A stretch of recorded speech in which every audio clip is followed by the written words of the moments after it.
भजन संहिता 86। सहायता के लिए प्रार्थना। हे यहोवा, कान लगाकर मेरी सुन ले, क्योंकि मैं दीन और दरिद्र हूँ। मेरे प्राण की रक्षा कर, क्योंकि मैं भक्त हूँ। तू मेरा परमेश्वर है, इसलिए अपने दास का, जिसका भरोसा तुझ पर है, उद्धार कर। हे प्रभु, मुझ पर अनुग्रह कर, क्योंकि मैं तुझी को लगातार पुकारता रहता हूँ। अपने दास के मन को आनंदित कर, क्योंकि हे प्रभु, मैं अपना मन तेरी ही ओर लगाता हूँ।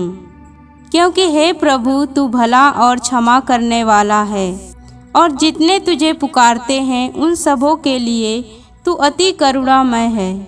हे यहोवा, मेरी प्रार्थना की ओर कान लगा और मेरे गिड़गिड़ाने को ध्यान से सुन। संकट के दिन मैं तुझे पुकारूंगा, क्योंकि तू मेरी सुन लेगा। हे प्रभु, देवताओं में से कोई भी तेरे तुल्य नहीं, और न किसी के काम तेरे कामों के बराबर हैं। हे प्रभु, जितनी जातियों को तूने बनाया है, सब आकर तेरे सामने दंडवत करेंगी और तेरे नाम की महिमा करेंगी, क्योंकि तू महान और आश्चर्य कर्म करने वाला है। केवल तू ही परमेश्वर है। हे यहोवा, अपना मार्ग मुझे दिखा, तब मैं तेरे सत्य मार्ग पर चलूँगा।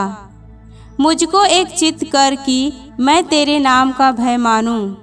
हे प्रभु, हे मेरे परमेश्वर, मैं अपने संपूर्ण मन से तेरा धन्यवाद करूँगा और तेरे नाम की महिमा सदा करता रहूँगा, क्योंकि तेरी करुणा मेरे ऊपर बड़ी है और तूने मुझको अधोलोक की तह में जाने से बचा लिया है। हे परमेश्वर, अभिमानी लोग तो मेरे विरुद्ध उठे हैं, और उपद्रवियों का झुंड मेरे प्राण का खोजी हुआ है, और वे तेरा कुछ विचार नहीं रखते। परंतु प्रभु, तू दयालु और अनुग्रहकारी परमेश्वर है। तू विलम्ब से कोप करने वाला और अति करुणामय है। मेरी ओर फिरकर मुझ पर अनुग्रह कर। अपने दास को तू शक्ति दे और अपनी दासी के पुत्र का उद्धार कर।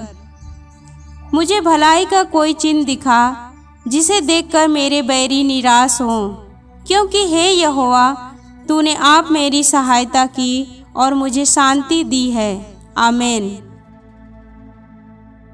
भजन संहिता 87। सिय्योन की स्तुति में। उसकी नींव पवित्र पर्वतों में है, और यहोवा सिय्योन के फाटकों से याकूब के सारे निवासियों से बढ़कर प्रीति रखता है। हे परमेश्वर के नगर, तेरे विषय महिमा की बातें कही गई है। मैं अपने जान पहचान वालों से रहब और बाबेल की भी चर्चा करूँगा। पलिश्त, सोर और कूश को देखो, यह वहाँ उत्पन्न हुआ था, और सिय्योन के विषय में यह कहा जाएगा, अमुक अमुक मनुष्य उसमें उत्पन्न हुआ था, और परम प्रधान आप ही उसको स्थिर रखे। यहोवा जब देश देश के लोगों के नाम लिख कर गिन लेगा, तब यह कहेगा, यह वहाँ उत्पन्न हुआ था। गवैये और नर्तक दोनों कहेंगे, हमारे सब सोते तुझी में पाए जाते हैं। आमीन।